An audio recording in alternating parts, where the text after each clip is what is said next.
എല്ലാ പ്രിയ സുഹൃത്തുക്കൾക്കും Kerala PSC tips and ട്രിക്സിന്റെ പുതിയൊരു ക്ലാസ്സിലേക്ക് സ്വാഗതം. നമ്മൾ ഇന്ന് 30ാമത്തെ ക്വസ്റ്റ്യൻ പേപ്പർ ആണ് കേട്ടോ. 2023 നടന്നിട്ടുള്ള 30ാമത്തെ ക്വസ്റ്റ്യൻ പേപ്പർ. അപ്പൊ നമുക്ക് എന്ത് ചെയ്യാം, ക്ലാസ്സിലേക്ക് പോകാം. ഇത് 10th നിലവാരത്തിലാണ് കേട്ടോ. LDC ബേസ് ചെയ്തിട്ട് ആ നിലവാരത്തിൽ നടന്ന എക്സാം ആണ്. അപ്പൊ നല്ല രീതിയിൽ ശ്രദ്ധിക്കുക. അറിയാത്ത ക്വസ്റ്റ്യൻസ് നോട്ട് ചെയ്ത് വെക്കണം. എന്നിട്ട് ആ ക്വസ്റ്റ്യൻസ് വീണ്ടും റിപ്പീറ്റേഷൻ പഠിക്കണം. എങ്ങനെയാണ് ഒരു ക്വസ്റ്റ്യൻ പേപ്പർ എലിമിനേഷൻ മെത്തേഡിലൂടെ ആൻസറിലേക്ക് എത്തുക, അത് നമ്മൾ ആദ്യം ചെയ്ത ക്വസ്റ്റ്യൻ പേപ്പറിലൊക്കെ പറഞ്ഞു തന്നിട്ടുണ്ടായിരുന്നു. അപ്പൊ അതേപോലെ ഓരോ ക്വസ്റ്റ്യൻ പേപ്പർ ഞാൻ ആൻസർ പറയുന്നതിന് മുമ്പ് നിങ്ങളൊന്ന് ചെയ്തു നോക്കുക, ആൻസറിലേക്ക് എത്താൻ കഴിയുന്നുണ്ടോ നോക്കുക. അറിയാത്തതൊക്കെ എന്ത് ചെയ്യുക, എഴുതി വെച്ചിട്ട് ഇടയ്ക്ക് വായിച്ചു നോക്കുക. ആ ക്വസ്റ്റ്യൻ വീണ്ടും റിപ്പീറ്റേഷൻ വരും, ആ സമയത്ത് കയ്യിൽ നിന്ന് മാർക്ക് പോകരുത് കേട്ടോ. ഒന്നാമത്തെ ക്വസ്റ്റ്യൻ, വാഴക്കുല എന്ന കവിത എഴുതിയ കവിയുടെ പേര് ആരാണ്? ചങ്ങമ്പുഴ അല്ലെ.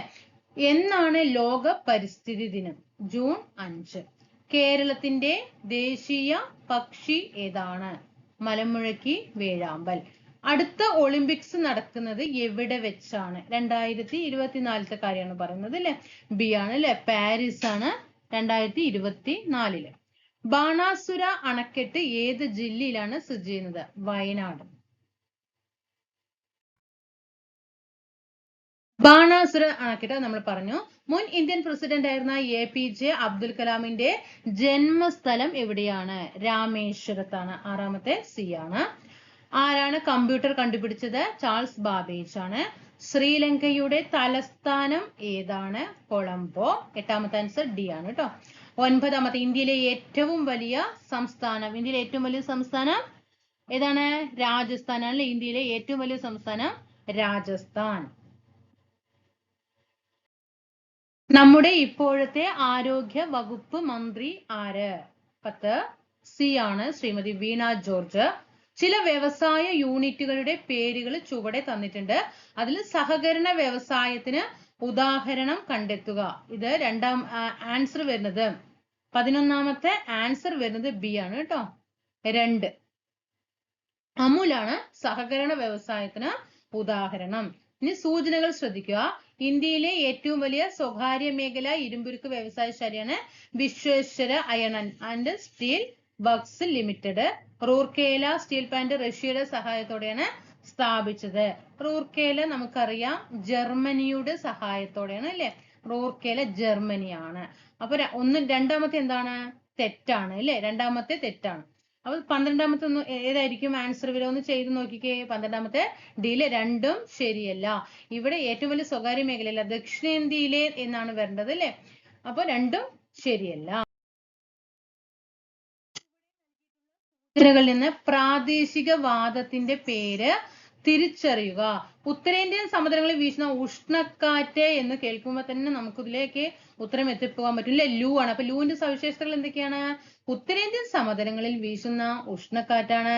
ഉത്തരേന്ത്യൻ സമതലങ്ങളിൽ വേനലിന്റെ തീഷ്ണത വർദ്ധിപ്പിക്കുന്നു. രാജസ്ഥാൻ മരുഭൂമിയിൽ നിന്ന് വീശുന്നു. അപ്പൊ ഈ 3 കാര്യങ്ങളും ലൂവിനെ കുറിച്ചിട്ട് അറിഞ്ഞിരിക്കാം. താഴെ പറയുന്ന അക്ഷാംശ രേഖകളിൽ ഇന്ത്യയിലൂടെ കടന്നു പോകുന്നവ ഏതെന്ന് അല്ലെങ്കിൽ ഏതെല്ലാം എന്ന് തിരിച്ചറിയുക. 14ാമത്തെ A മാത്രമാണ് കേട്ടോ. 1 മാത്രമാണ്. ഉത്തരായന രേഖ. നെക്സ്റ്റ്, പടിഞ്ഞാറോട്ടൊഴുകുന്ന ഇന്ത്യൻ നദികൾ അറബിക്കടലിൽ പതിക്കുന്നു. അത് ശരിയാണ് അല്ലെ. അപ്പൊ ഏതൊക്കെയാണ് അറബിക്കടലിൽ പതിക്കുന്നത്? നമുക്കറിയാം താപ്തി എന്തായാലും എന്താണ്? അറബിക്കടലില് പതിക്കുന്ന നദിയാണ്. പിന്നെ ഏത് വരും? 15ാമത്തെ ആൻസർ C ആണ് വരിക അല്ലെ. 2ഉം 3ഉം, പെരിയാറും താപ്തിയും. ഓക്കെ. ഇപ്പൊ ഇതില് നമുക്ക് ആൻസർ ഒക്കെ എത്ര പെട്ടെന്ന് നമുക്ക് എലിമിനേഷനിലൂടെ ചെയ്യാൻ പറ്റും അല്ലെ. മഹാനദി, അതൊക്കെ എന്താണ്? ബംഗാൾ ഉൾക്കടലില് പതിക്കുന്ന നദിയാണ് മഹാനദി. 1 വരുന്ന ഓപ്ഷൻ ഒക്കെ നമുക്ക് എന്ത് ചെയ്യാം? കട്ട് ചെയ്ത് വിടാം. B കട്ട് ചെയ്ത് വിട്ടു, Aയും കട്ട് ചെയ്ത് വിട്ടു. പിന്നെയോ ലൂണി, അതും അറിയാം അല്ലെ. 4 വരുന്ന ഓപ്ഷൻ നമുക്ക് എന്ത് ചെയ്യാം? കട്ട് ചെയ്ത് വിടാം. അതാ ഇതിൽ 4 വന്നിട്ടുണ്ട്, അതും കട്ട് ചെയ്ത് അങ്ങനെ 2, 3ലേക്ക് എത്തിപ്പെടാൻ പറ്റും. ഇനി ഇന്ത്യയിലെ ഏറ്റവും വലിയ മെട്രോ റെയിൽ ശൃംഖല താഴെ പറയുന്നതിൽ ഏതാണ്? 16ാമത്തെ B ആണ്, ഡൽഹി ആണ്. ഇന്ത്യയിലെ ഏറ്റവും വലിയ മെട്രോ ശൃംഖല ഡൽഹി മെട്രോയാണ്. ഇന്ത്യയിലെ ആദ്യത്തെ വന്ദേ ഭാരത് എക്സ്പ്രസ് ട്രെയിൻ താഴെ പറയുന്ന ഏതെല്ലാം നഗരങ്ങളെ ബന്ധിപ്പിച്ചിട്ടാണ് ഓടുന്നത്? 17ാമത്തെ A ആണ്. ന്യൂഡൽഹിയെയും ഉത്തർപ്രദേശിലെ വാരണാസിയെയും തമ്മിലാണ് വന്ദേ ഭാരത് എക്സ്പ്രസ് ട്രെയിൻ ഓടുന്നത് കേട്ടോ. ന്യൂഡൽഹി വാരണാസി. ഇന്ത്യയുമായി ഏറ്റവും അധികം അതിർത്തി പങ്കിടുന്ന രാജ്യം ബംഗ്ലാദേശ്. ബ്രഹ്മപുത്ര നദിയിൽ സതിയ മുതൽ ദുബ്രി വരെയുള്ള ദേശീയ ജലപാത 2 ആണ്. നമ്മുടെ ഏതാണ് കേരളത്തിലെ ദേശീയ ജലപാത 3 അല്ലെ. ഇന്ത്യയിലെ ചില പ്രധാന അന്താരാഷ്ട്ര തുറമുഖങ്ങളാണ് ചുവടെ. ഇവയിൽ നിന്നും പശ്ചിമതീര തുറമുഖങ്ങൾ കണ്ടെത്തുക. 20ാമത്തെ സി ആണ് ആൻസർ. 1ഉം 4ഉം നാവശേവയും കാണ്ട്ല. ഇന്ത്യൻ ഭരണഘടനാ ശില്പി എന്ന് അറിയപ്പെടുന്നത് ആരാണ്? Doctor BR Ambedkar. ഇന്ത്യൻ ഭരണഘടനാ ദിനമായിട്ട് ആചരിക്കുന്നത് എന്നാണ്? 22ാമത്തെ സി ആണ് നവംബർ 26. ഇന്ത്യൻ ഭരണഘടനയുടെ ഏത് അനുച്ഛേദത്തിലാണ് വിദ്യാഭ്യാസ അവകാശം ഉൾപ്പെടുത്തിയിരിക്കുന്നത്? അനുച്ഛേദം 21A. ഇന്ത്യൻ പാർലമെന്റ് ഏതു വർഷമാണ് ഭക്ഷ്യസുരക്ഷാ ബില്ല് പാസാക്കിയത്? 24ാമത്തെ ബി ആണ് 2013. ഇത് ഇങ്ങനെ SCRT അതേപടി കിടക്കുന്നുണ്ട് കേട്ടോ. ലോകത്തിലെ ഏറ്റവും വലിയ എഴുതപ്പെട്ട ഭരണഘടനയുള്ള രാജ്യം അത് നമ്മുടെ ഇന്ത്യയാണ്. ഇന്ത്യയിൽ സ്വത്തവകാശം മൗലിക അവകാശത്തിന്റെ ഭാഗമല്ലാതായി തീർന്നത് ഏത് ഭരണഘടനാ ഭേദഗതിയിലൂടെയാണ്? 44ാമത്തെ ഭരണഘടനാ ഭേദഗതിയിലൂടെ. ഇന്ത്യൻ സംസ്ഥാനങ്ങളിലെ ഏറ്റവും ഉയർന്ന കോടതി, ഇവിടെ ശ്രദ്ധിക്കണം, ഇന്ത്യൻ സംസ്ഥാനങ്ങളിലെ ഏറ്റവും ഉയർന്ന കോടതി ഏതാണ്? ഹൈക്കോടതിയാണ്. ഇന്ത്യയുടെ പരമോന്നത കോടതി സുപ്രീം കോടതി, ഇന്ത്യൻ സംസ്ഥാനങ്ങളിലെ ഏറ്റവും ഉയർന്ന കോടതി ഹൈക്കോടതി. ഇന്ത്യൻ ഭരണഘടനയിൽ മൗലിക കർത്തവ്യങ്ങൾ ഏതു ഭാഗത്തിലാണ് ഉൾക്കൊണ്ടിരിക്കുന്നത്? ഭാഗം 4A. ഇന്ത്യൻ ഭരണഘടനയിൽ മൗലിക അവകാശങ്ങളിലെ ഏത് അനുച്ഛേദത്തിലാണ് സ്വാതന്ത്ര്യത്തിനുള്ള അവകാശം ഉൾപ്പെടുത്തിയിരിക്കുന്നത്? ഇതാണ് അനുച്ഛേദം 19. 29ാമത്തെ ബി ആണ്. ലോക മനുഷ്യാവകാശ ദിനമായിട്ട് ആചരിക്കുന്നത് ഡിസംബർ 10. ഉപ്പ് സത്യാഗ്രഹം നടന്ന വർഷം 1930. മനുഷ്യൻ ആദ്യമായിട്ട് ഉപയോഗിച്ച ലോഹം ഏതാണ്? മനുഷ്യൻ ആദ്യമായിട്ട് ഉപയോഗിച്ചത് ചെമ്പാണ്. ഭൂമിയെ കുറിച്ചിട്ടുള്ള ശരിയായ പ്രസ്താവനകൾ ഏത്? 33ാമത്തെ ഡി ആണ് കേട്ടോ. എയും ബിയും സിയും പഠിച്ചു വെക്കുക കേട്ടോ ഭൂമിയെ കുറിച്ചിട്ട്. ബഹിരാകാശത്ത് നിന്ന് നോക്കുമ്പോൾ ഭൂമിക്ക് എന്താണ്? നീല നിറമാണ്. ജീവൻ നിലനിൽക്കുന്നതായി കണ്ടെത്തിയിട്ടുള്ള ഏക ഗ്രഹമാണ്. പിന്നെ ഒരു ഉപഗ്രഹമാണ് ചന്ദ്രൻ. ഓക്കെ ആണല്ലോ. നിശബ്ദ താഴ്വര എന്നറിയപ്പെടുന്ന സൈലന്റ് വാലി ഏത് ജില്ലയിലാണ്? പാലക്കാട്. നിശബ്ദ താഴ്വര എന്നറിയപ്പെടുന്ന സൈലന്റ് വാലി പാലക്കാട് ജില്ലയിലാണ്. നമ്മൾ നേരത്തെ ചർച്ച ചെയ്തു അല്ലെ. ഒരുപാട് പ്രാവശ്യം ക്വസ്റ്റ്യൻസ് റിപ്പീറ്റ് ചെയ്താണ് കേട്ടോ. കേരളത്തിലെ ഏറ്റവും നീളം കൂടിയ നദി പെരിയാർ. ഇന്ത്യൻ സ്വാതന്ത്ര്യ സമരത്തിലെ ആദ്യത്തെ രക്തസാക്ഷി മംഗൾ പാണ്ഡെ. അലിഗഡ് മുസ്ലിം സർവകലാശാലയുടെ സ്ഥാപകൻ സർ സയ്യിദ് അഹമ്മദ് ഖാൻ. പശ്ചിമ ബംഗാളും പൂർവ്വ ബംഗാളും ഒരു ഹൃദയത്തിന്റെ 2 അറകളാണ് എന്ന് പറഞ്ഞ സാഹിത്യകാരൻ ആരാണ്? രവീന്ദ്രനാഥ ടാഗോർ ആണ്. 39ാമത്തെ ക്വസ്റ്റ്യൻ ഡിലീഷൻ ആണ് കേട്ടോ. PSC ഡിലീറ്റ് ചെയ്തിരിക്കുകയാണ്. ബാലഗംഗാധര തിലകൻ ആരംഭിച്ച പത്രം കേസരി. ദാരിദ്ര്യ നിർമ്മാർജ്ജന പദ്ധതിയായ അന്നപൂർണയെ പറ്റിയുള്ള ശരിയായ പ്രസ്താവനകൾ ഏവ? 41ാമത്തെ ആൻസർ ഇവിടെ ബി ആണ് കേട്ടോ. അപ്പൊ 2ഉം 3ഉം അന്നപൂർണയെ കുറിച്ചിട്ട് മനസ്സിലാക്കുക. മാസം 10 കിലോഗ്രാം അരി സൗജന്യ റേഷൻ കട വഴി ലഭിക്കുന്നു. നഗരങ്ങളിലെ തൊഴിൽ രഹിതർക്ക് പ്രയോജനമാണ്. നഗരങ്ങളിലെ തൊഴിൽ രഹിതർക്ക്. ഹോം റൂൾ പ്രസ്ഥാനം ആരംഭിച്ച വനിത ആനി ബസന്റ്. 2013 ലോകം ചുറ്റി സഞ്ചരിച്ച മലയാളി നാവികനാണ് അഭിലാഷ് ടോമി. സമപന്തി ഭോജനം സംഘടിപ്പിച്ച സാമൂഹ്യ പരിഷ്കർത്താവ്? സമപന്തി ഭോജനം വൈകുണ്ഠ സ്വാമികൾ. ഉപദ്വീപീയ പീഠഭൂമിയിലെ ഏറ്റവും ഉയരം കൂടിയ കൊടുമുടി ആനമുടി. ലണ്ടനിൽ നടന്ന 3 വട്ടമേശ സമ്മേളനങ്ങളിലും പങ്കെടുത്ത ഇന്ത്യൻ നേതാവ് അംബേദ്കർ. പ്രത്യക്ഷ രക്ഷാ ദേവസഭ എന്ന സംഘടന പോയികയിൽ കുമാരഗുരുദേവൻ. ഇന്ത്യൻ വനിതാ ക്രിക്കറ്റ് ടീമിൽ സ്ഥാനം ലഭിച്ച ആദ്യത്തെ ഇന്ത്യൻ വനിതാ, ശ്രദ്ധിക്കണം ഇവിടെ ക്രിക്കറ്റ് ടീമിലാണ് കേട്ടോ, സ്ഥാനം ലഭിച്ച ആദ്യത്തെ മലയാളി ആരാണ്? 48 ഡി ആണ് മിന്നുമണി. താഴെ പറയുന്ന പ്രസ്ഥാനങ്ങളിൽ ഭക്ഷ്യസുരക്ഷയുമായി ബന്ധപ്പെട്ട് ശരിയായത് ഏത്? 49 സി ആണ് കേട്ടോ. അപ്പൊ ഭക്ഷ്യസുരക്ഷയുമായിട്ട് 1ഉം 2ഉം 3ഉം പഠിച്ചു വെക്കുക. ഭക്ഷ്യസുരക്ഷ സർക്കാരിന്റെ നിയമപരമായ കടമയാണ്. പിന്നെയോ ആവശ്യമുള്ളത്രയും പോഷകതത്വവും ഗുണമേന്മയുള്ളതുമായ ഭക്ഷ്യവസ്തുക്കൾ മിതമായ വിലയ്ക്ക് എല്ലാവർക്കും ഉറപ്പിക്കണം. ഭക്ഷ്യവസ്തുക്കളുടെ ലഭ്യത പൗരന്റെ നിയമപരമായിട്ടുള്ള അവകാശമാണ്. വില്ലുവണ്ടി സമരം അയ്യങ്കാളിയാണ്. ഇന്ത്യൻ ഭരണഘടന ആമുഖം എഴുതിയത് നെഹ്റു ആണ്. അടുക്കളയിൽ നിന്ന് അരങ്ങത്തേക്ക് എന്ന നാടകത്തിന്റെ രചയിതാവ് വി.ടി. ഭട്ടതിരിപ്പാട്. ഇവിടെ പിന്നെ ഒരു ക്വസ്റ്റ്യൻ പേപ്പർ ഇത് വന്നിട്ടുണ്ടായിരുന്നു. വി.ടി. ഭട്ടതിരിപ്പാടിന്റെ അടുക്കളയിൽ നിന്ന് അരങ്ങത്തേക്ക് എന്നത് ഏത് വിഭാഗത്തിൽ പെടുന്നു? നോവല്, സാഹിത്യം, നാടകം എന്നൊക്കെ പറഞ്ഞിട്ട് നാടകമാണ് കേട്ടോ. അടുക്കളയിൽ നിന്ന് അരങ്ങത്തേക്ക് എന്നുള്ളത് ഒരു നാടകമാണ് വി.ടിയുടെ. സൗരയൂഥത്തിന്റെ കേന്ദ്രം സൂര്യനാണ് എന്ന് കണ്ടെത്തിയത് കോപ്പർനിക്കസ്. അതിർത്തി ഗാന്ധി ഖാൻ അബ്ദുൽ ഗാഫർ ഖാൻ. കേരളത്തിലെ ആദ്യത്തെ ആദിവാസി പഞ്ചായത്ത് 55ാമത്തെ സി ആണ് ഇടമലക്കുടി. ലോക പരിസ്ഥിതി ദിനം ജൂൺ 5. ഇപ്പോഴത്തെ കേരള നിയമസഭ സ്പീക്കർ ആരാണ്? എം.എൻ. ഷംസീർ. ക്വിറ്റ് ഇന്ത്യ സമരത്തിലെ നായിക എന്ന് ഗാന്ധിജി വിശേഷിപ്പിച്ചത് അരുണ ആസഫ് അലി. സമുദ്രനിരപ്പിന് താഴെ നെൽകൃഷി ചെയ്യുന്ന പ്രദേശം കുട്ടനാട്. കാശ്മീർ ഇല്ലാത്ത ഇന്ത്യ കണ്ണില്ലാത്ത മനുഷ്യനെ പോലെയാണ് എന്ന് പറഞ്ഞ മുഗൾ ചക്രവർത്തി ആരാണ്? സി ജഹാംഗീർ. മനുഷ്യ ശരീരത്തിലെ ഏറ്റവും ചെറിയ അസ്ഥി സ്റ്റേപ്പിസ്. ഏത് പോഷക ഘടകത്തിന്റെ കുറവ് മൂലമാണ് സ്കർവി എന്ന രോഗം ഉണ്ടാകുന്നത്? ഏതാണ്? ജീവകം സി ആണ് അല്ലെ? ജീവകം സി. എലിപ്പനിക്ക് കാരണമായ രോഗകാരി ബാക്ടീരിയ. മസ്തിഷ്ക മരണം സംഭവിച്ചവരുടെ അവയവങ്ങൾ ദാനം ചെയ്യാനുള്ള സംസ്ഥാന ആരോഗ്യ വകുപ്പിന്റെ പദ്ധതിയാണ് മൃതസഞ്ജീവനി. അംബാസിഡർ ആരാണ്? മോഹൻലാൽ ആണ് കേട്ടോ. മോഹൻലാൽ. വായുവിലൂടെ പകരുന്ന ഒരു രോഗം ജലദോഷം.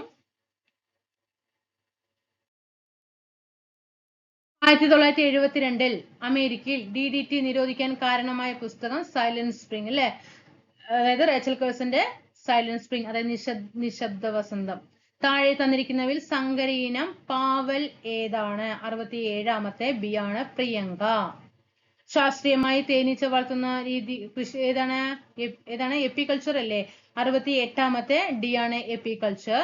സൈലന്റ് വാലി ദേശീയോദ്യാനത്തിൽ സംരക്ഷിക്കുന്ന വംശനാശ ഭീഷണി നേരിടുന്ന ജീവി ഏതാണ്? സിംഹവാലൻ കുരങ്ങ്. Kerala forest research institute Peechi ആണ് കേട്ടോ. 70ാമത്തെ പീച്ചി ആണ്. അറ്റോമിക സിദ്ധാന്തവുമായി ബന്ധപ്പെട്ട് തന്നിരിക്കുന്ന ആശയങ്ങളിൽ നിന്നുള്ള ശരിയായ ജോഡി എടുക്കുക. 71ാമത്തെ സി ആണ് 2ഉം 3ഉം. അപ്പൊ സി 2ഉം 3ഉം ഒന്ന് പഠിച്ചു വെച്ച്. അറ്റോമിക സിദ്ധാന്തവുമായിട്ട് ബന്ധപ്പെട്ടിട്ട് എല്ലാ പദാർത്ഥങ്ങളും ആറ്റം എന്ന് പറയുന്ന അതിസൂക്ഷ്മ കണങ്ങളാൽ നിർമ്മിതമാണ്. ശരിയാണ് അല്ലെ?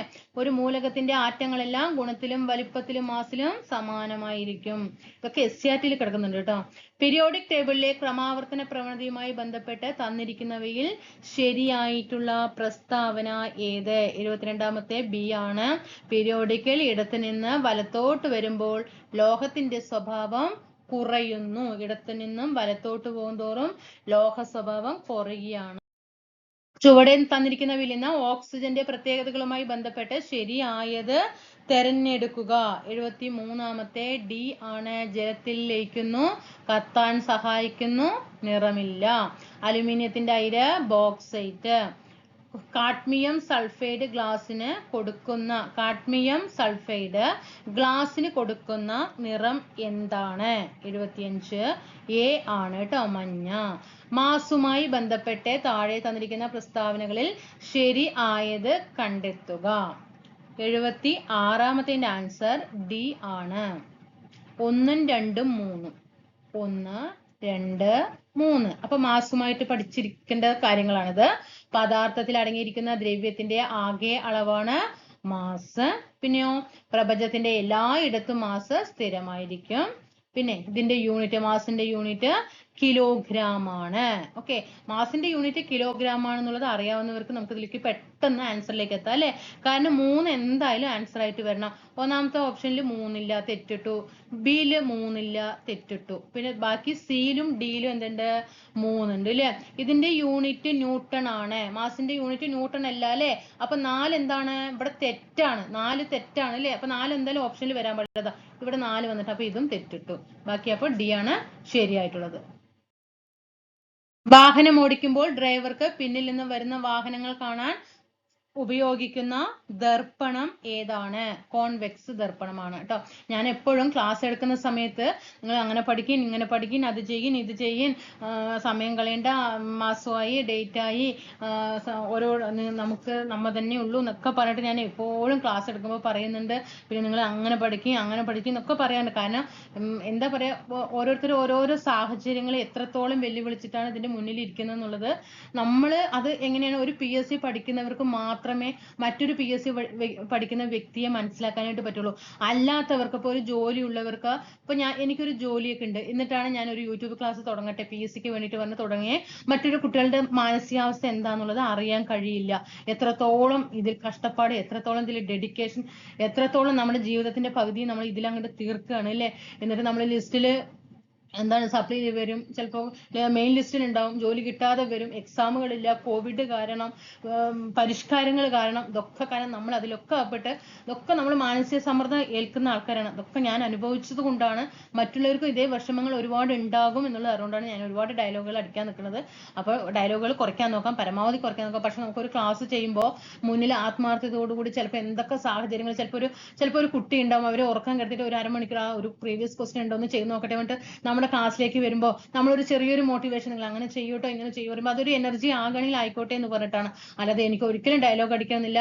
ഒരു ക്വസ്റ്റ്യൻ പേപ്പർ ഇടുക, ഒറ്റ പോക്ക് പോകുക, വേണമെങ്കിൽ പഠിക്കുക, വേണമെങ്കിൽ പഠിച്ചോട്ടെ, എനിക്ക് പഠിക്കാനുള്ളത് ഞാൻ വേഗം ഇവിടെ പഠിക്കട്ടെ, അങ്ങനെ ചിന്തിക്കാത്തതുകൊണ്ടാണ് ഞാൻ ഡയലോഗ് അടിക്കാൻ നിൽക്കുന്നത് കേട്ടോ. അപ്പൊ പരമാവധി ഞാൻ ഡയലോഗ് കുറയ്ക്കാൻ നോക്കാം.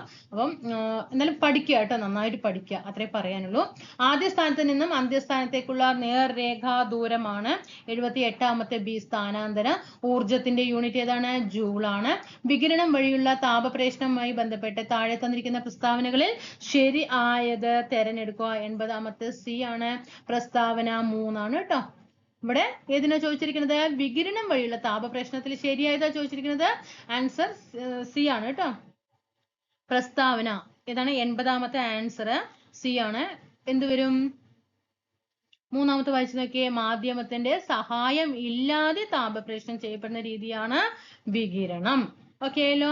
അപ്പൊ ഈ ക്വസ്റ്റ്യൻ പേപ്പർ നമ്മളിപ്പോ എത്രയായി? 30ാമത്തെ ക്വസ്റ്റ്യൻ പേപ്പർ ആയി അല്ലേ. ഈ 30 ക്വസ്റ്റ്യൻ പേപ്പർ എടുത്ത് നോക്കിയപ്പോ ഇതിന്റെ മുന്നിലുള്ള 29 ക്വസ്റ്റ്യൻ പേപ്പറുകളിൽ നിന്നും എത്ര ക്വസ്റ്റ്യൻ ഇതിൽ വീണ്ടും റിപ്പീറ്റേഷൻ വന്നിട്ടുണ്ട്? നമുക്കത് കാണാൻ കഴിയുന്നില്ലേ? അത് തന്നെയാണ് പ്രീവിയസ് ക്വസ്റ്റ്യൻ പേപ്പറിന്റെ ഇമ്പോർട്ടന്റ് എന്ന് പറയുന്നത്. അപ്പൊ നമുക്കൊരു 100 ക്വസ്റ്റ്യൻ പേപ്പറെങ്കിലും എക്സാം ആകുമ്പോഴേക്കും ചെയ്യാം. 21ലെയും 22, 23 കംപ്ലീറ്റ് ആക്കി തരാം. പക്ഷെ നിങ്ങൾ സപ്പോർട്ട് വേണം. ചാനൽ സബ്സ്ക്രൈബ് ചെയ്യാതെ കാണുന്നുണ്ടെങ്കിൽ ഒന്ന് സബ്സ്ക്രൈബ് ചെയ്തിട്ട് നമുക്ക് സപ്പോർട്ട്, നിങ്ങൾ 1 രൂപ പോലും എനിക്ക് വേണ്ടി ചെലവാക്കുന്നില്ലല്ലോ, നമ്മുടെ ചാനലിന് വേണ്ടി ചെലവാക്കുന്നില്ല. നിങ്ങളുടെ ഒരു ലൈക്ക്, ആ സബ്സ്ക്രിപ്ഷൻ, താഴെ എന്താണ് ഒരു കമന്റ്, അത്ര മതി. ഒരു ലൈക്ക് എന്താണ് നിങ്ങൾ പരമാവധി പ്രോത്സാഹിപ്പിക്കുക. നല്ല നല്ല മെസ്സേജുകൾ അയച്ചിട്ട് നിങ്ങൾ പ്രോത്സാഹിപ്പിക്കുക. അത് മാത്രം ചെയ്തു തന്നാൽ മതി. ബാക്കിയുള്ളതൊക്കെ നിങ്ങൾക്ക് വേണ്ട കണ്ടന്റ് ഒക്കെ നിങ്ങളുടെ മുന്നിൽ എത്തിക്കാൻ ഞാൻ റെഡിയാണ്. അപ്പോൾ എന്ത് ചെയ്യുക? ടെലിഗ്രാം ഗ്രൂപ്പിലൊന്ന് ജോയിൻ ചെയ്യുക കേട്ടോ. യൂട്യൂബിലൊക്കെ ആകുമ്പോൾ നമ്മൾ പ്ലേലിസ്റ്റ് ഒക്കെ നോക്കി ഇതാക്കണം. അപ്പൊ എന്താ, നമുക്ക് ടെലിഗ്രാം ഉണ്ടെങ്കിൽ എന്താണ്, മേലേക്കൊന്നും ഇങ്ങനെ നീക്കിക്കൊണ്ടുപോയി ക്ലാസ്സുകളൊക്കെ അടുപ്പിച്ചിട്ട് നമുക്ക് എന്താണ് എല്ലാം കാണാൻ കഴിയും. അപ്പൊ എല്ലാ കൂട്ടുകാരും നന്നായിട്ട് പഠിക്കുക. ഇനി വിഷുവിന്റെ തിരക്കാണ് അല്ലേ, നമ്മൾ ഉത്സവങ്ങളുടെ തിരക്കൊക്കെ ഒന്നും കഴിഞ്ഞു. പിന്നെ ഇപ്പൊ വിഷുവിന്റെ തിരക്കിലേക്ക് പോകണം. അത് ആഘോഷിക്കുക, മനസ്സിലൊക്കെ സന്തോഷത്തോടു കൂടിയിട്ട് ഇരിക്കുക. എന്നാലും എന്താണ്, അനാവശ്യ ടൈമുകളൊന്നും അനാവശ്യമായിട്ട് ഫോൺ നോക്കിയിട്ടും TV കണ്ടിട്ടും അടുത്ത സംസാരിക്കാൻ നിന്നിട്ടും ഒരു 5 മിനിറ്റ് ഒക്കെ 10 മിനിറ്റ് ഒക്കെ റിലാക്സ് കൊടുക്കാതെ പഠിക്കാനിരിക്കരുത് കേട്ടോ. ഇന്ന് ഈ ബുക്കിന്റെ മീങ്ങിട്ട് ഇരിക്കരുത്. റിലാക്സ് കൊടുക്കേണ്ട ഇതിൽ കൊടുക്കുക, അല്ലാതെ ഇരുന്നിട്ട് അനാവശ്യമായിട്ട് സമയം കളയരുത്. അപ്പൊ അടുത്ത ക്ലാസ്സിൽ നമുക്ക് വീണ്ടും കാണാം. Thank you.